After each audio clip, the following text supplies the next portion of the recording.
my workshop. It's Tuesday. It's another live demonstration. We're going to be doing a little bit of demonstrating anyway, but today is all about questions and answers.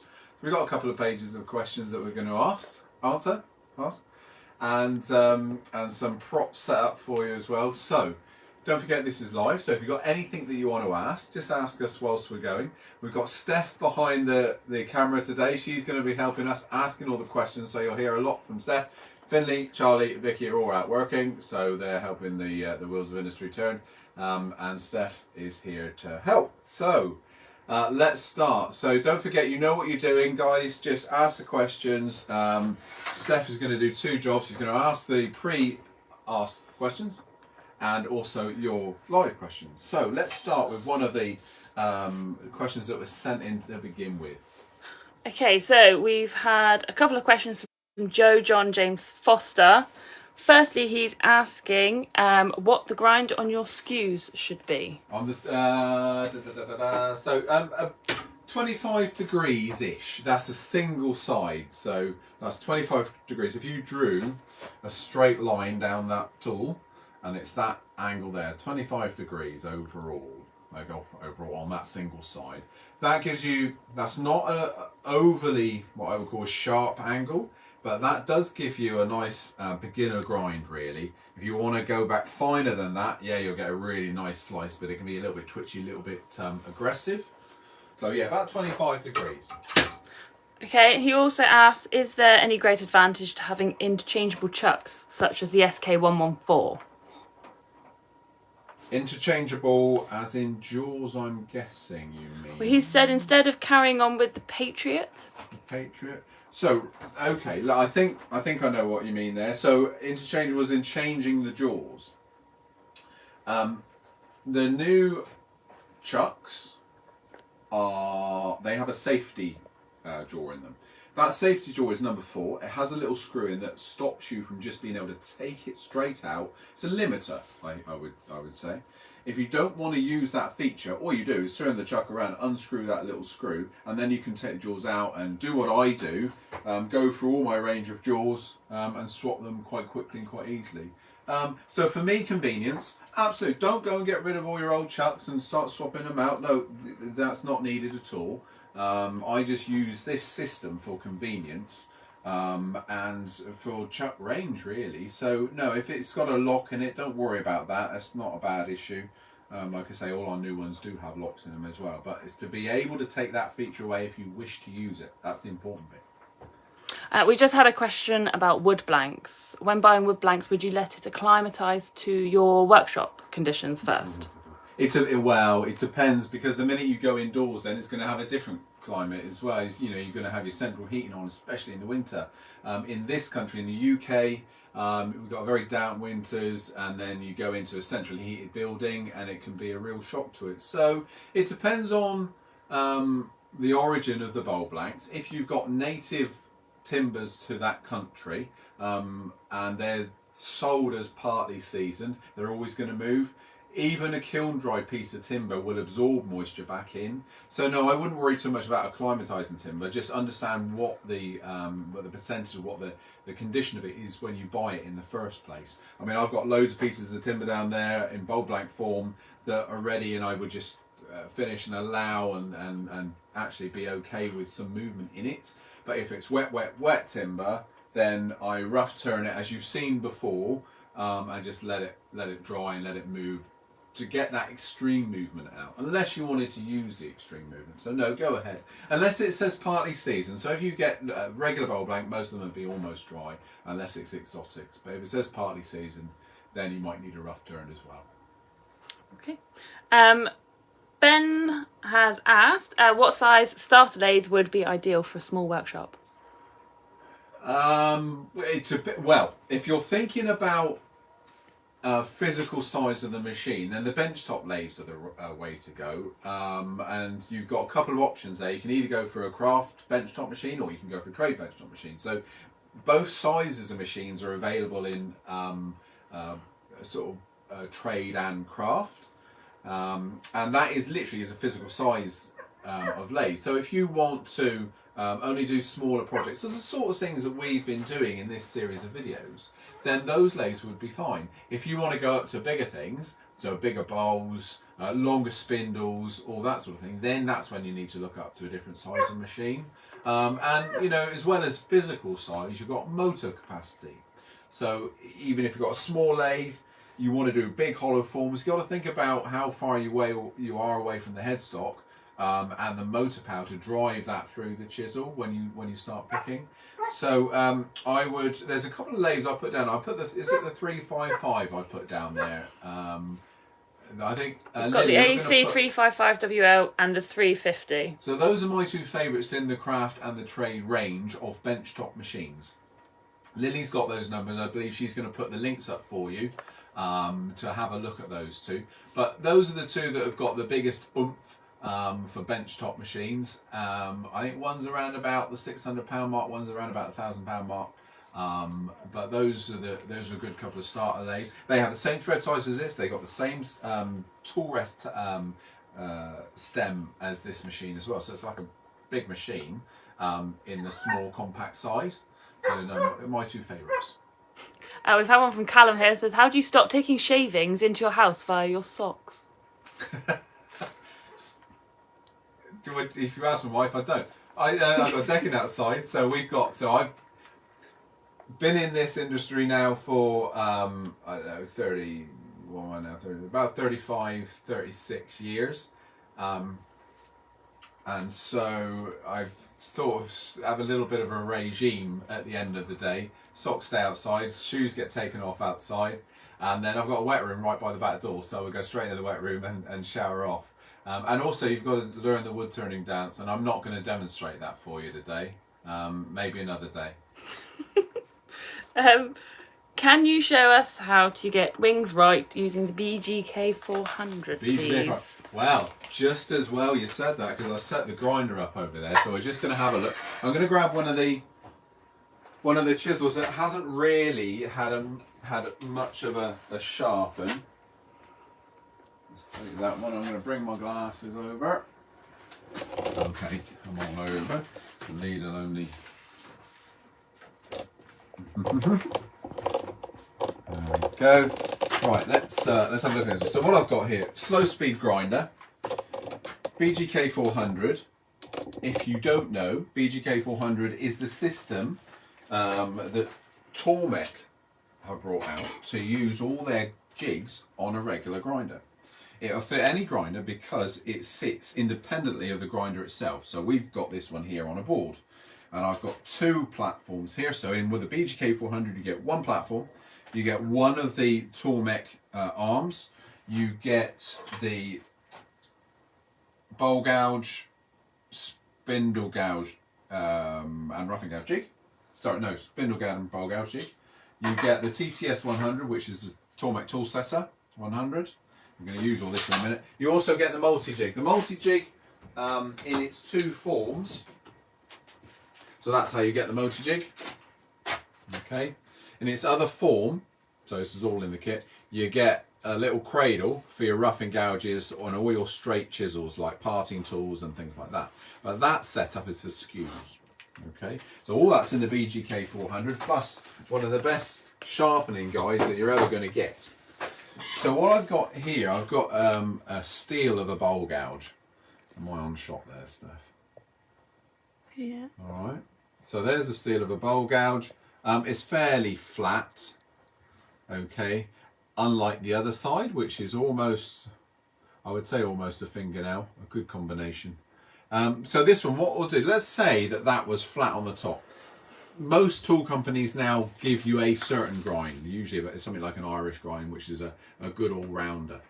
Some of them can still be flat. So the best thing to do there is first is grind the front away, and I'm going to show you that, because that feels wrong when you first do it. I'm just going to turn my back to you just for a second to grind on the aluminium oxide side. So we're going to just cover that one, and then we'll go back to set it all up in a minute. So to start with, I'm going to try and keep out of the way as much as possible. I've got no particular angle here. Steph, maybe could you come into the side a bit more?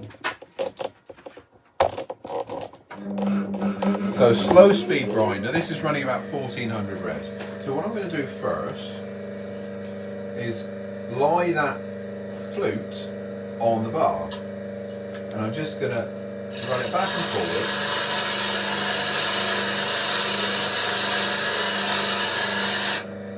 Like I said, it seems like sacrilege, don't worry.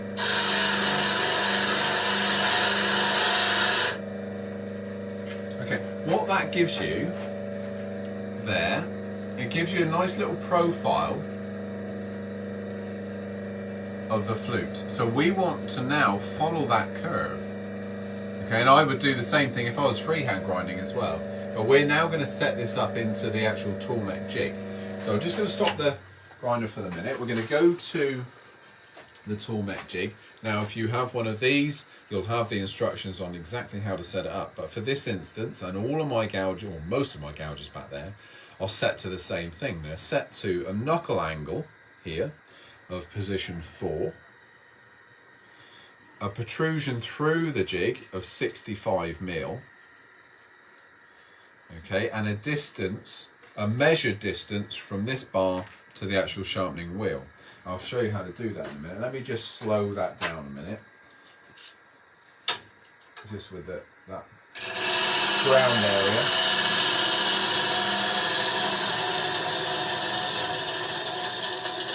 There we are. So to set this up, position 4, 65 mil through that. Now you can make a guess, but the TTS, the tool setup, comes with the measurements at 55, 65 and 75.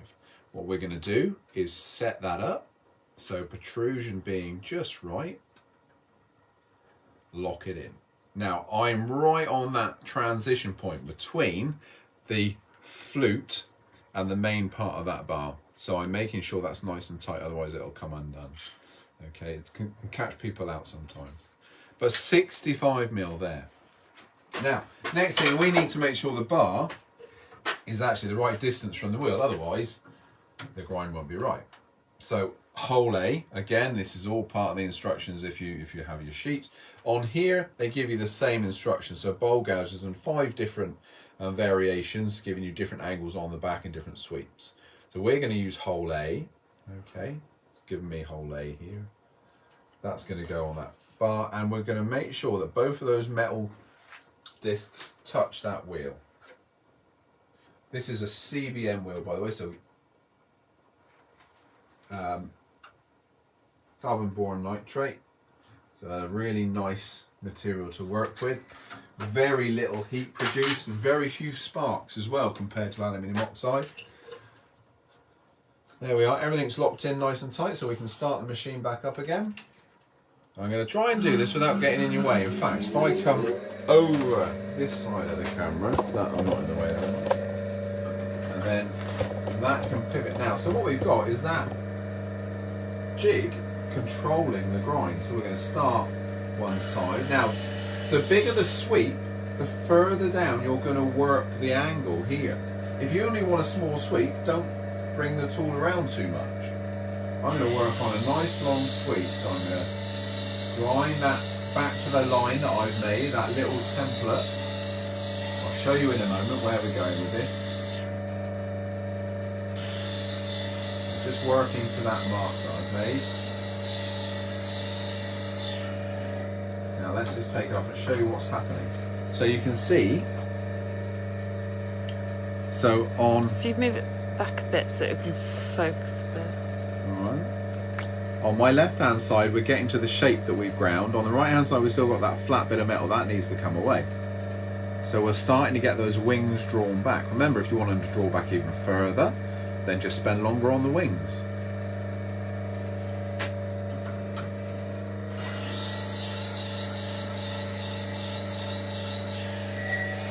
Once you've got the grind that you want, then you won't have to do this. You'll just be a clean single grind all the way around the edge.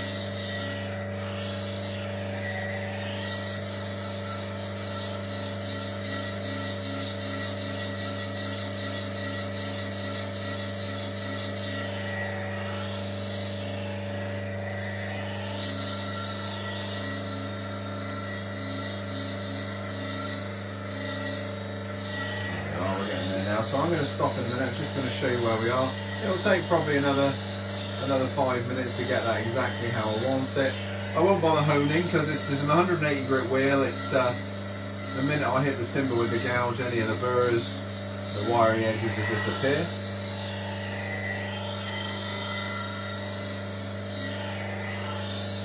If you think you're getting a little bit warm, then maybe a little quench with some water. But you can see the shape we're getting now. A little bit more work, you've still got a bit of a flat there, but a little bit more work and then that'll be done.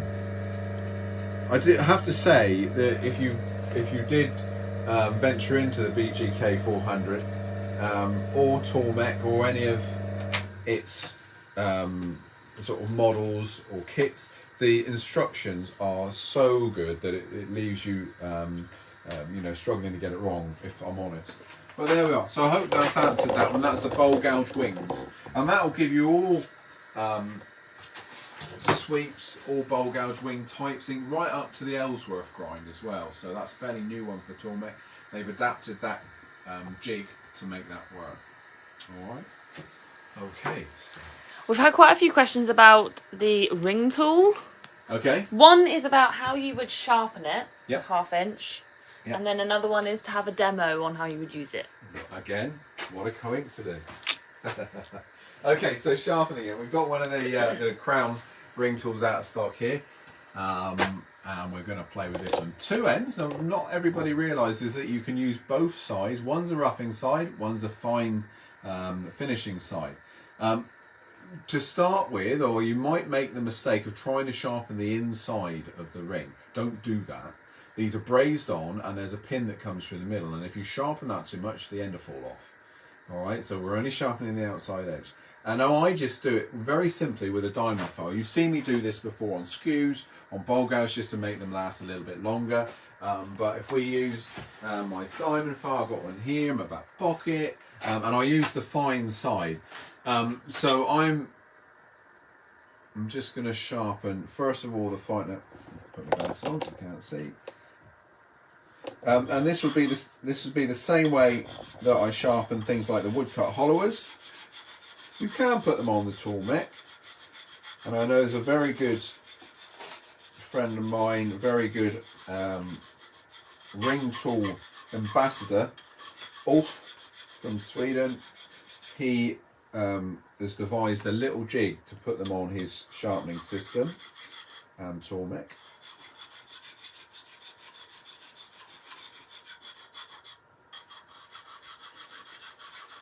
Keep it flat on the actual cutting edge. I'm looking down the tool. What we're trying to avoid is any rocking. So I don't want to get a curve, I want to keep that slightly flat. Okay, do that around all sides. I mean, we're rarely going to be using the left hand side.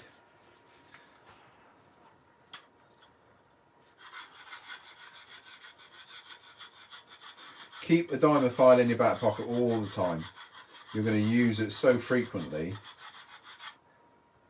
There we are. Right, let's have a play with this. We're going to take some bulk out first with the roughing edge, and then we're going to turn over, just clean it up a little bit. So I've got a piece of gnarly walnut here. There we are. Bring them in close. Let's make some proper shavings. So this piece, okay. So this is going to serve a purpose. It's going to serve the purpose of our demonstration. All right. I will probably finish it because there's lots of burr in it, but I haven't decided how yet, or what shape or anything. But it's going to be perfect for this.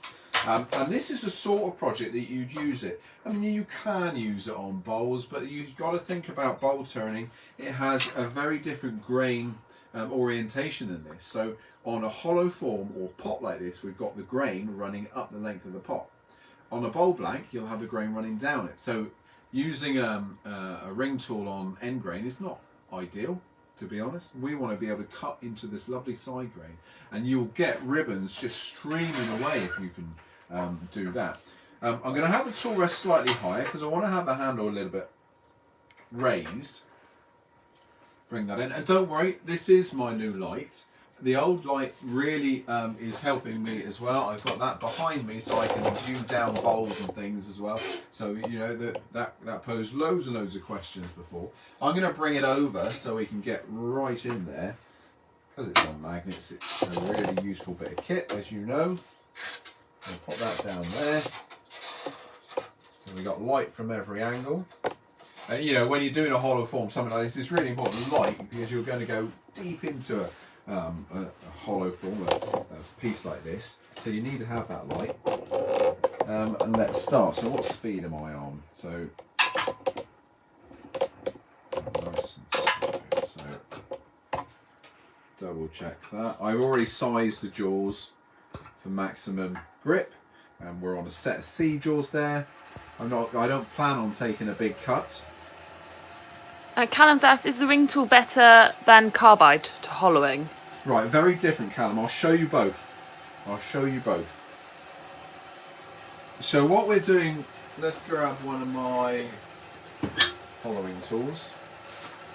One of the carbide hollowing tools.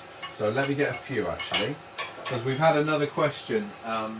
Someone's bought the Crown Swan Neck Hollower, and that was the closest thing I could find to that Crown Swan Neck. This is one of my old Sorby ones, but it is the same sort of, that's just a high-speed steel tip on that one. So we'll have a look at that one. The true carbide, so this sort of thing, this is one of the new Axminster and Crown collaboration carbide tip tools. They're replaceable tips, so they're not, I say they're not sharpened. You can sort of sharpen them a little bit with diamond, but diamond's not really the thing to sharpen them. They are designed to be replaceable. But let's have a look at all of these. So if we start with the ring tool first, and we'll do a little bit of roughing out. So what we're going to do, the first thing here, don't go straight in with the tool straight up. Okay, that's the time that you're probably going to have accidents. You're going to start with it right the way over and start with a little exploratory cut. You can see the sort of size of shavings that are coming out of there now. If I tilt it up a little bit, the shavings are going to get bigger. And you're going to work from the centre out. Work from the centre out. Because of that, I've made a hole in the middle. Okay, it's really important. Now look at those shavings. Now if you think about it, what we have here is an unguarded version of one of our hollowing tools, or one of the big woodcuts. You think the way these guys work, this is the same type of cut. I'll come a bit closer actually. This is the same type of cut that you get with a ring tool, but this one's got a shroud on the top. It's got a guard, a limiter. But that's the only difference between what we're doing here and what we're doing with the ring tool. So let's just do a few more of those cuts just to get a slightly bigger hollow.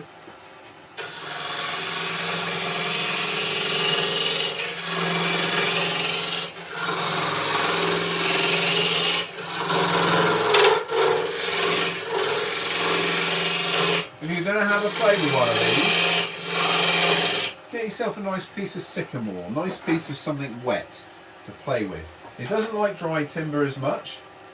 None of these hollowers do.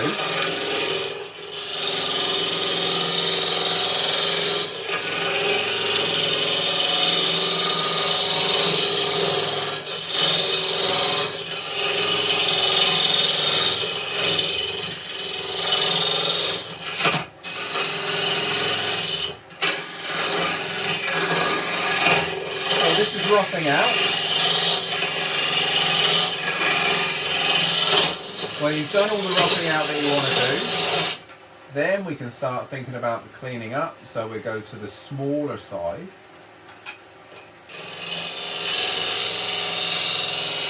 Let's just take those shavings out in the middle in a minute. And it's really important with these types of tools, like the hollowing tools, the woodcuts, it's really important that you keep them sharp. So rather than waiting for them to go blunt, every now and again just give it a lick with this diamond stone. And I'm starting with this one in exactly the same way, almost over 45 and bringing it up, even less than that. You can right the way over to start with and bring the cut into play. So you see I've got the smaller opening now. I'm using the bevel on the tool to rub as well, and this is more of a finishing cut.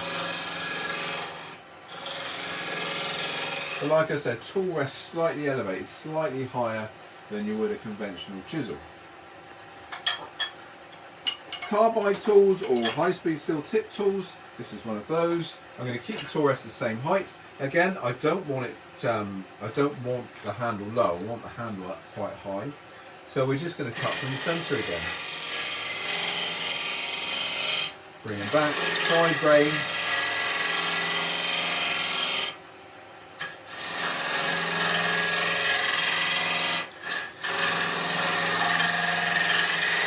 And exactly the same type of project here. We're going to be looking at hollow forms, little pots, that sort of thing.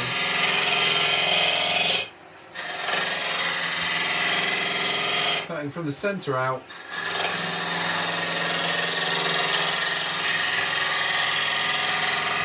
Unlike a bowl, when you cut the other way, you cut from the outside to the centre of the bowl.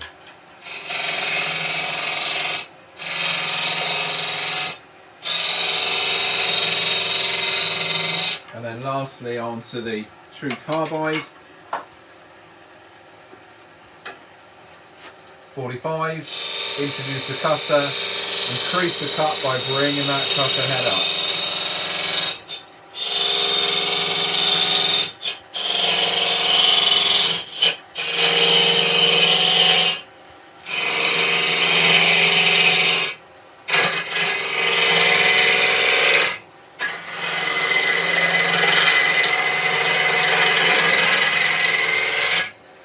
Now I'm not going to carry on with too much of that because you really can't see what's happening inside there. But that's just to give you a different, or an idea of the different styles that we've got of those types of tool. We've got the cutting tool, the likes of the ring tool and things like the woodcut, or you've got the scraping tool in the high-speed steel and the carbides.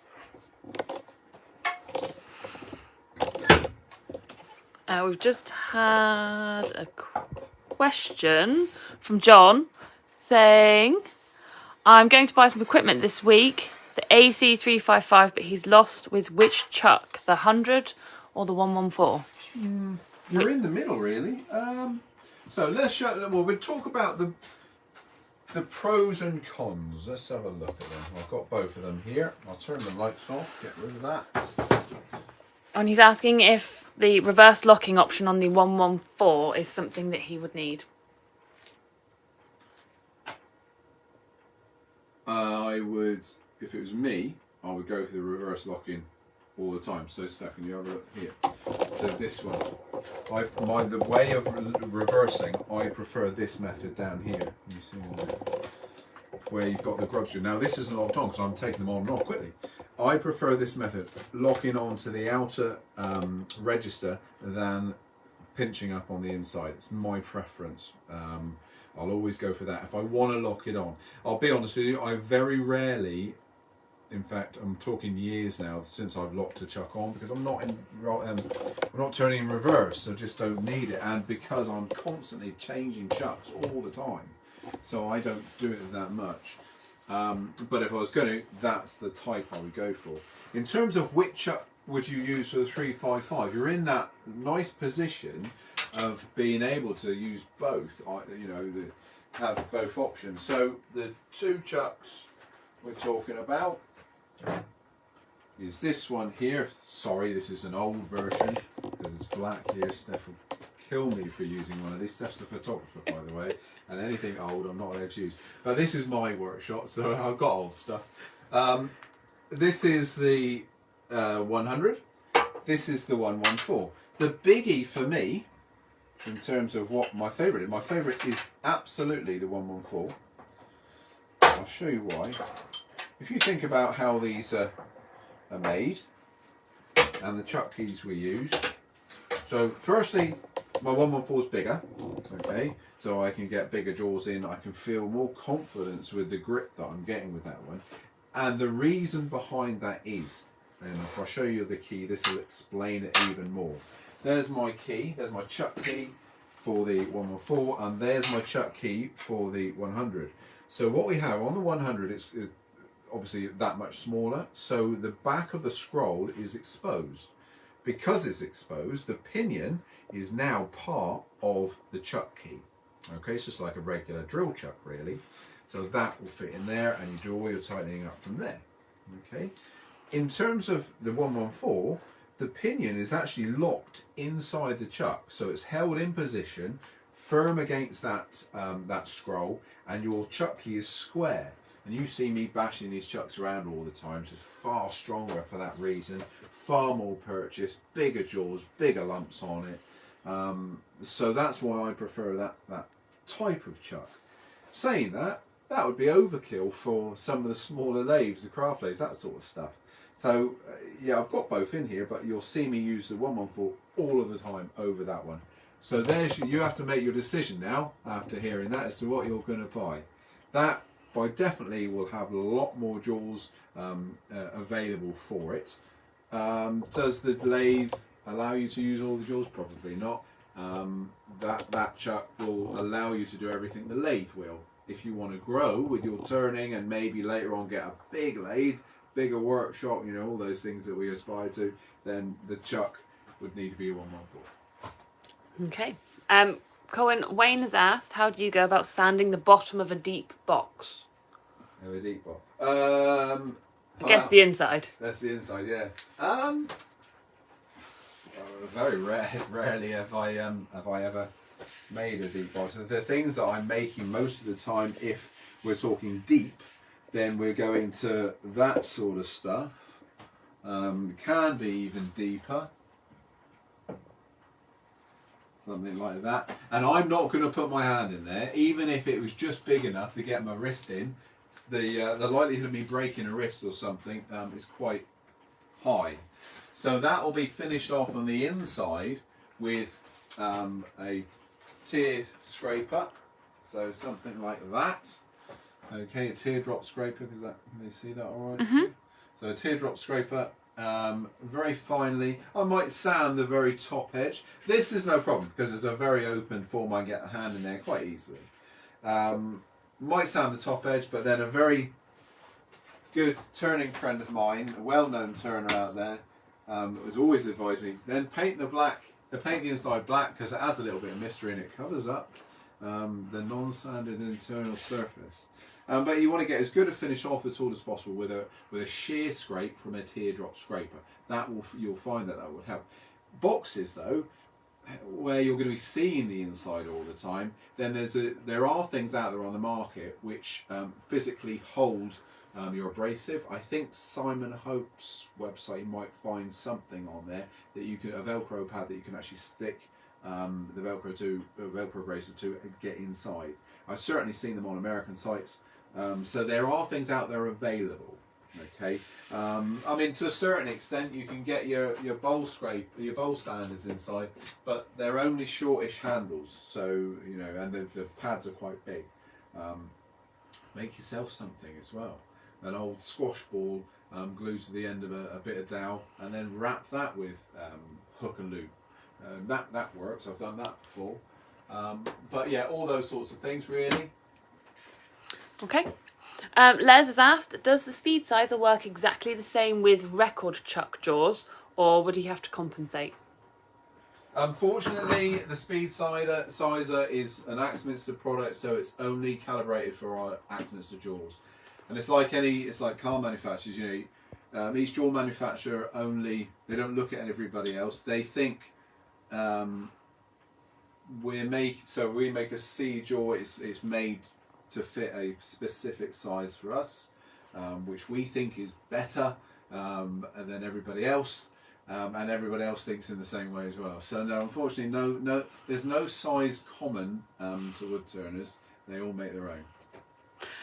Brilliant. Chris has asked a fire safety question here. He noticed that you have metal cabinets over the grinder. Is that where you keep your finishes? Yes.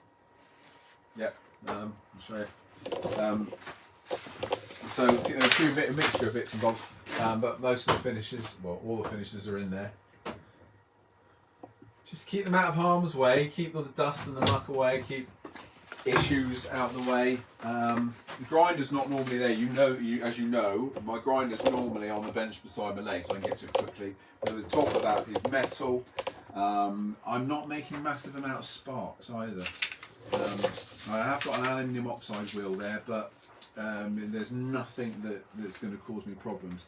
A clean workshop as well, and I'm not, in terms of being overly conscientious about the mess. I do sweep up at least every other day, if not every day, just get the shavings out, because as much as anything, they're a bit of a pain when I'm moving around the workshop, and especially for doing these sorts of videos and stuff. I don't want stuff that I'm going to trip over, and the workshop's only small. My workshop's about, I don't know, 15 foot by about 25 feet, which I know is bigger than most, but I've got so much stuff in here. If it's not kept tidy, then I'll be falling over everything. And Glenn's put, can you look at the compressor question earlier? I think he may have put a question earlier and I may have missed it. Ask it again, then. So Glenn, please ask it again. We had one on Instagram from Big Man Small Garage that's really enjoying your videos, by the way. But do you plan out or do you sketch on paper projects first? I do sometimes. I've got some of the old drawings here. I've got so for the magazines, I'll sketch everything out before turn. So that's part of one of the drop leaf tables that I've done a couple of years ago for the Woodturning magazine. You know how massively into Christmas heirlooms I am, so that's one of the Christmas nutcracker drawings. If I'm making plans, so plans to sell or give away, then again, it's line drawings. All of these things, or most of the things that I make, have to be repeatable. And a lot of the time I'm teaching, demonstrating, that sort of stuff. So it has to be repeatable for others to do. So absolutely, drawings and plans really work. And if it comes to a bowl or something like that, that's very organic. So that happens. And that sort of evolves with the grain of the timber, with potential flaws in the timber, features in the timber, all that sort of stuff. So that comes naturally. But when it comes to things with structure, then then drawing as much as possible, which is quite a nice thing to do as well. This is quite pleasurable. Okay, Lily has very kindly shared Glenn's question from earlier. It was, what compressor would you recommend to airbrush and blow out dust that you did on Burr Elm bolt the other day? Very well. I've got a couple of compressors. If I'm airbrushing, if it's purely for airbrushing, I won't bother with the big compressor. I've got a little. Lily might need to help us here. So the little airbrush compressors, Lily, if you could get them up on screen. Now there's one, and I can't remember what all the model numbers are now, but it's a silver version, and then we've got an encased white version. But the silver one is the one that I'm using. Sorry, Lily. It's a silver motor, isn't it? Yeah, silver motor. Sits on the table. Literally just for airbrushes. I have this one here. As a company, Axminster, we don't sell this one anymore. You see that? Yes. We don't sell this one anymore. Sorry, my drinks are hiding it. But that one's used fairly frequently. However, my favourite, my best compressor in here, and again you see me use it all the time, is the little Swan. Have a look at the Swan. And so next to my Swan compressor, I've got all my rubbish in the way at the moment, but is my pressure tank as well for resin casting. This is hiding. Ooh, can't stretch that far. Sorry. All right. It's quite large as well. Anyway, trust me. There's the pressure barrels down there. But yeah, this one. It's just the Swan. What's the model number on this one? Serial number, model number. But it's a middle size of the upright Swans. I'd never used a compressor this nice before. And when I say that, I mean, I want to get it making a noise now. Because it's such a quiet little compressor.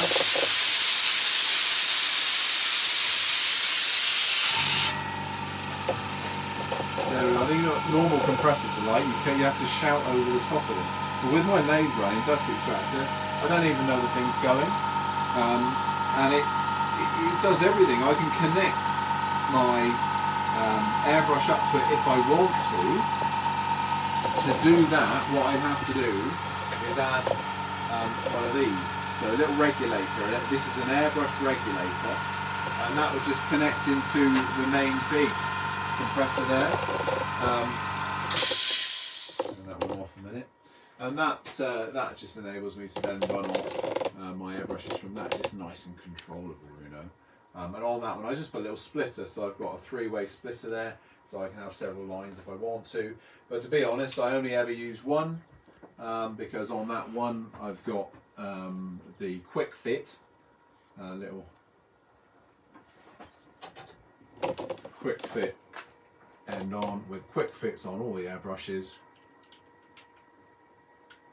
So they just click on, click off. Makes life so much easier if you're using a series of airbrushes. If you're using sort of half dozen airbrushes, and brilliant.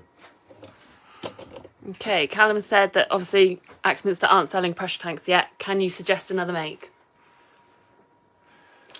At the moment, I don't know what the makes are, but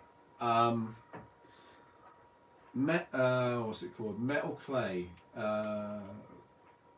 Metalclay.co.uk, I think it's called. Yeah, from memory. Just search that on the internet. You'll find them. There aren't that many places selling them. That's the honest truth. We will be.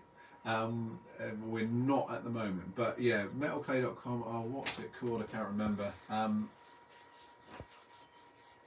Resin something, but if you search metal clay you'll find it, and there's, I think from memory, 3 to 4 sizes of pressure barrel that you can get, a pressure tank that you can get. Yes. Cool. Quinton on Facebook asked earlier on, do you have any tips on sharpening the pen tool set with the Tormek jig, as you can't get the protrusion you would normally with chisels? No, there isn't, Quinton. So what I tend to do, I adjust it myself. So if I've got any chisels that are a little bit short, if I can't, then I won't go and set up now. So let's just say my ferrule is up here and I can't get in there. All you're going to do, don't change the knuckle angle, keep that the same. Ignore the 65 and get that in as far as you can get it. And then eyeball it up. So if you've already got a grind on there, just eyeball it up. And I'm talking now about the distance of the bar to the grinding wheel. Loosen the bar, slide it in until you get the angle that you're looking for, and then just double check that you get your wings the same angle as well. You can adjust the wing angle by changing the knuckle angle here, but I wouldn't bother. If it's a short tool from start, get yourself about 45 to 55 degrees anyway. Set that on the grinder, and then that is your, that would be your protrusion for that tool. So ignore the Tormek settings after, once you've got to a short tool, ignore the Tormek settings apart from the knuckle angle, and adjust the tool to suit that tool. Adjust the tool rest to suit that tool. All right. Okay.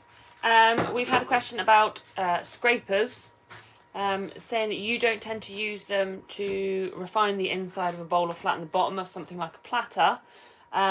Any hints on how to either avoid the ridges in the first place or how to use a scraper effectively? Yeah, we've got a couple. Let me go grab a bowl a minute and bring over. I don't use scrapers an awful lot. I do use them. They're brilliant to, those tools to use when nothing else will quite work. A scraper will always find an edge. I've got 2 scrapers. Well, no, that's a lie actually. I've got quite a few scrapers here, but the 2 main ones are 2 round noses actually. I'll get the larger one out. I don't have a flat scraper because I use my skew chisels for scraping if I need to, and they're brilliant for that. They're a very fine scrape compared to a regular scraper, and the reason being, a regular scraper you can get anything from 90 degrees on that rake there all the way back to 45. Further toward 45 you get it, the more aggressive it becomes.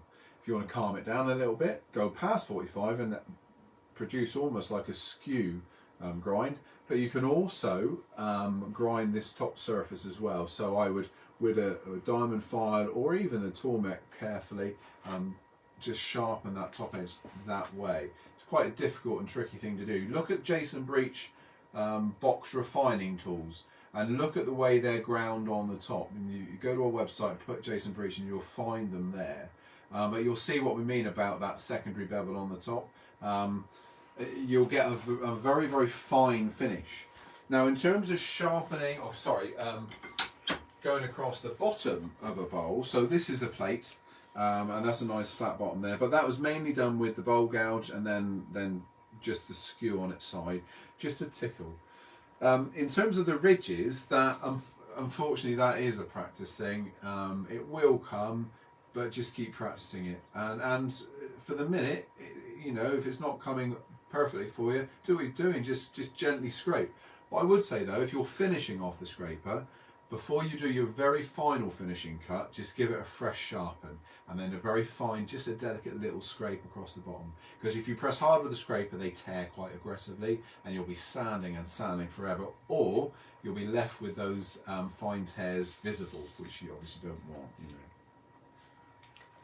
know. Okay. Paul has asked here, do we sell or have info on an adapter to fit a Shopsmith live end? The Shopsmith, yeah, we used to. Shopsmith's TO5, so it's a 5/8 plain bore. Shopsmith, for those people that don't know what a Shopsmith is, it's basically an all-in-one machine. So you had, or you could get for it, a lathe, a pillar drill, a circular saw, I think a band saw, a planer, and you could attach all of these to a single motor. It had a plain bore on it. So rather than our threads that we're used to, it meant that you had to just put that plain ball on and then tighten up with grub screws. I'm really sorry, at the moment, well, I know that we don't do them, and there is no thought of doing them, just purely because the demand has shrunk so much over the years. When I first started Axminster, they were there and there was lots of them around, but now, you know, it's just they've disappeared a little bit. And so no, we don't do them at the moment. Online again, I'm afraid, and search that way. You've probably covered this already because you talked about your light at the beginning, but is it fixed to the lathe, the LED light? The LED light is. I used to use magnets an awful lot. I haven't got a magnet here, but you can get magnets to fix these. If you fix these onto the magnet, then you can position them anywhere. I used to move my lathes around an awful lot, and the magnets were great, but they would still fall off. Back in the days when we used halogen lights, then they would smash and the bulb would be no good. So I've now fixed this to the lid of the machine, and so I just use some, well in this case I've used some self-tapping screws, but just some little bolts. I was doing one at work yesterday, back in the skills centre. And just some bolts running through it. There we are. So that's now fixed and all part of the lid. It just makes it really, really secure. My little rechargeable one, the magnet's so strong I can barely get it off the lathe when I want to move it around. So I don't bother with that one. That one's just literally is a fixed on, and he doesn't move. There we go. Very good. We've just had a question come in, going back to scrapers. Are the Crown M42 cryo scrapers thick enough to put a neg rake on them? Yes. Okay. Yep. Anything's thick enough to put a negative rake. Even, I've got some little, somewhere, some little versions, carbide tipped tools. This one doesn't, but you can't see it. Those little tips on there, they're so small, but you can get negative rake versions of those where they got a double bevel angle. So yeah, absolutely. And the thing is, it doesn't have to be big. You know, it's literally a fraction of a mil, just enough, just to stop that massive hook from forming, and it'll calm everything down straight away. Cool. We've got a couple of questions from Warren Frost. Can you go over the polishing mops and grades that you use again, please? Yes, so I'm using grade B, the harder mop, and both in, you know, if I'm honest, doesn't matter much, not really, but all mine are B. both in the loose leaf and the stitched. I think, Lily, I think you've got some numbers that we're going to put up for these. So loose leaf, that just refers to all those little bits of material being loose, as opposed to this stitched, which is a series of stitch that just hardens up a little bit. So with the stitched mops, we apply polish. Polish being things like Tripoli or buff, and they are an abrasive compound. So that's why we need a slightly harder mop, and the stitch is perfect for that. But then when we want to polish, buff, sorry, not polish, we're going to use things like carnauba wax. And carnauba wax likes to go on nice and soft, and that gives you your glaze, your real glossy finish. And that's why we would use a loose leaf for that. So I tend to have two stitched, one for a lighter polish and one for the darker, so buff and Tripoli, and then a loose leaf then for the carnauba. And then they get mounted on the lathe either with a pigtail that fits into the Morse taper, or a parallel shank pigtail like that. And these basically come off polishing machines, but that'll hold in the chuck, and that gets gripped nicely in the chuck. That means I can get rid of the tailstock, and I've got hands free around the tailstock, so you know it's nothing in the way. That's all. Okay, he's also asked, he was bought a Henry Taylor multi-tip tool. He has no idea how to use it or which part should be making contact. Okay, so the multi-tips, they are a series of high-speed steel tips, like the one I was using earlier. Okay, handle high is the main thing with these. Handle needs to be up here. You saw me hollowing out earlier. Hopefully the little walnut piece there. Handle high, and generally it's like anything. We're using some centre to left of any cutting tip when we're on the lathe. If it's running, you know, in a normal anti-clockwise direction, we're using centre to left. So bear that in mind. Keep the handle high. Start at 45 degrees and slowly creep that that orientation upwards, and then you get the cut that you want. Then start upright, and you get a massive cut straight away, and it'll frighten you. The handle will jump, and you get a catch and all that sort of stuff. So start over nicely. Okay, and his last question is, he has a Craftsman 10-inch table saw. What is the hole in the front of the blade? He sees pictures and it's a yellow inset. What does that do? Well, I don't know. That's more of a Craig question, that one. We'll have to save that one for Craig then. We're going to save that one for Craig. Well, save that one for Craig. So you need to watch tomorrow's video now, which Craig's going to do, because I'll give him that question tomorrow morning so he can answer it for you. If that doesn't happen for whatever reason, we'll email you the answer, and we'll get it answered for you one way. And no, I don't think we want to. There was one more question that I haven't got to, because it's about making something, and we've got just probably about 7-8 minutes left, and we're not going to have time to do that. So the question was about making a little clock, and I've picked some lovely timber for it, so it will be in another video coming soon, but we won't have a chance to do it today. And all I was going to do is use a bit of this black palmyra, which is palm, notoriously difficult to work with. So I thought we could have a bit of fun with that and blunt my tools. And then we're going to use one of the push fit clocks, one of the little watch faces, and make just a little desktop clock. Okay, so you'll have to come back and watch that one at another date. I've got a lovely list of projects that are going to take us up into Christmas, and they include things like some practicals as well as projects. So there'll be things like how we would nest a set of bowls and then finish those bowls. So we'll be using the woodcut nesting system on that. There's been an awful lot of questions about Christmas stuff, so we're going to make nutcrackers, so the toy soldier nutcrackers. We're going to do some Christmas pyramids, little Christmas tree decorations, loads and loads of bits, some lamps. I want to do some more long hog boring. There's been questions about fitting the BGK to the slow speed grinder. We want to do that. So we've got a busy couple of months coming up. So I hope you stick with us, guys. But I think that's going to be it from us today. So thank you ever so much for all your questions. If I didn't get to anybody's questions, don't worry, it will be answered, but we'll just do it privately instead. So thanks very much, guys. Join me again on Thursday. Don't forget to see Craig tomorrow on his live demo. But until Thursday, see you again, same time, same place, 4 o'clock. Thank you very much.